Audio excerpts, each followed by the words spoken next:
Le Grand Matin Sud Radio, 7h-9h, Jean-Jacques Bourdin. Nous sommes avec Michael Cosson, qui est député MoDem des Côtes-d'Armor. Bonjour. Bonjour Jean-Jacques Bourdin. Merci d'être avec nous. Avec Marc-Philippe Daubresse, sénateur du Nord, vous avez rendu un rapport facilitant, c'est l'objectif de ce rapport, facilitant l'investissement locatif. Je m'explique. Aujourd'hui, on n'arrive plus à trouver un logement à louer. Si on est étudiant, si on est salarié, enfin bon, dans les villes notamment, ça devient extrêmement difficile. Pourquoi ? Concurrence d'Airbnb, évidemment, parce que les propriétaires mettent leur logement sur Airbnb, et puis les locations meublées, avec des baux extrêmement brefs. Alors que il y a beaucoup de propriétaires qui ont des appartements et qui aimeraient peut-être louer en longue durée, en location longue durée. Le problème, c'est que fiscalement, ça n'a aucun intérêt. Alors que Airbnb, ça a un intérêt, et le meublé, le logement meublé, ça a un intérêt. Michael Cosson, vous voulez aller contre cela et vous proposer des mesures.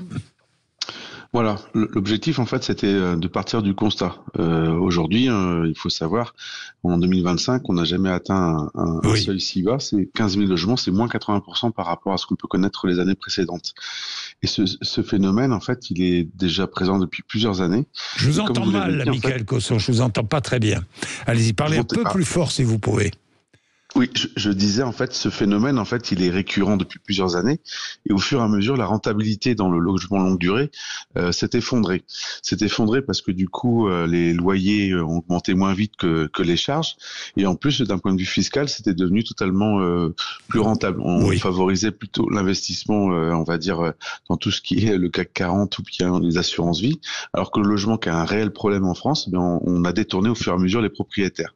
Et ça, c'est une réalité. Vous l'avez dit. Les Airbnb est devenu plus rentable que le longue durée, ce qui fait qu'au fur et à mesure, on se retrouve avec des logements qui ne sont plus présents sur le marché. Alors, parmi vos mesures proposées, exclusion de l'impôt sur la fortune immobilière, l'IFI, pour les biens en location de longue durée. Tout à fait. L'idée, c'est retrouver une rentabilité. Comme je vous l'ai dit, en fait, tout ça s'est effondré. On veut redonner de la rentabilité, faire en sorte qu'en fait, on ait aussi un système qui soit pérenne, puisque les propriétaires, depuis plusieurs années, il n'y a plus de stabilité, il n'y a plus de visibilité. Et donc, nous, c'est retrouver quelque chose qui soit pérenne dans le temps, qui soit rentable et qui permette de remettre sur le marché une production forte, parce que l'effondrement de la production est total. Donc, aujourd'hui, c'est relancer le logement, faire en sorte de couvrir aussi bien le neuf que l'ancien. Vous l'avez dit, il y a des logements qui sont aujourd'hui vacants. Certains propriétaires préfèrent encore que leur logement soit vacant plutôt qu'il soit loué. Donc, c'est remettre sur le marché des logements avec des travaux pour lutter justement contre la vacance, lutter aussi contre les passoires thermiques et faire en sorte qu'on ait des étudiants, qu'on ait des jeunes actifs, comme vous le dites, qui parfois renoncent à leur emploi parce que du coup, faute de logement. On a aussi le parcours senior qui est totalement grippé, c'est-à-dire que parfois, on a des personnes seniors qui vont se retrouver dans des logements plus adaptés à leurs besoins, loin des commodités. Et l'idée, c'est aussi qu'ils puissent avoir une offre sur ce domaine. Bon, aujourd'hui, l'objectif, il est ça. Voilà, vous avez d'autres idées aussi. Créer un bonus de rentabilité, un bonus fiscal pour les loyers abordables. C'est-à-dire que si un propriétaire bailleur loue son bien à un prix abordable, en dessous même du marché, il pourrait bénéficier d'un avantage fiscal.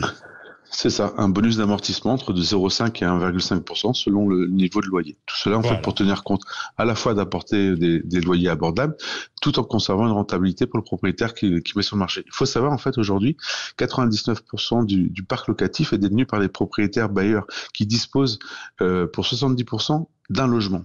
Donc c'est vraiment pas des propriétaires, on va dire, qui soient professionnels, c'est vraiment le particulier. Donc l'idée, c'est de relancer la machine avec des gens qui puissent investir dans le logement et répondre ainsi à l'offre de logement qui est totalement saturée aujourd'hui. Et puis exonérer de plus-value après 20 ans de détention et 20 ans de location. Exactement. Oui, qui tiennent compte en fait de la durée d'amortissement, en fait, de pouvoir remettre sur le marché des logements, parce que les 30 ans, aujourd'hui, ça bloque aussi les mutations. Et donc l'objectif, c'est recréer de la fluidité et puis permettre que le logement, dont on n'arrête pas de parler d'un problème depuis longtemps, qu'on y apporte des solutions. Et tout ceci, en fait, c'est aussi de faire en sorte que ça ne grève pas les finances publiques. Et aujourd'hui, avec ces travaux qui seraient réalisés, ces productions de logements, eh bien, c'est des TVA directs qui rentrent dans les caisses de l'État. On a estimé estimer en fait qu'aujourd'hui, avec ce système qu'on propose, c'est plus de 2 milliards par an qui rentreraient dans les caisses de l'État, voilà. tout en plus en répondant au problème du logement. Et donc ça, c'est vraiment le fruit d'un travail qu'on a mené avec tous les professionnels qui aussi a recueilli l'unanimité. Et l'objectif pour la ministre du Logement, c'était d'avoir un travail mené avec les professionnels qui recueillent leur unanimité pour qu'en fait notre proposition, elle soit forte et puis surtout ne soit pas forcément contredite parce que ça recueille l'unanimité. Bien sûr, bien sûr. Alors, le président de la Fédération des promoteurs immobiliers, le président de la Fédération française du bâtiment, de la Fédération nationale de l'immobilier soutiennent votre démarche. Le président de l'Union nationale des propriétaires immobiliers aussi. Et nous allons voir ce que dit Bercy. J'ai Amélie de Montchalin tout à l'heure. Je vais lui en parler. On va voir quelle est sa réponse. Voilà. Ce qu'il faut savoir, c'était une mission qui était aussi donnée par Madame de Montchalin, donc ces services ont été aussi associés. Ah d'accord. L'idée, c'était vraiment de recueillir. Donc elle y est favorable. Eh bien, après, c'est à elle de transformer l'essai. Eh bien, on va voir si elle le transforme. Voilà. Merci, Michael Cosson. Merci beaucoup. Merci. 7h48, c'est une idée formidable. Il faut relancer absolument la construction.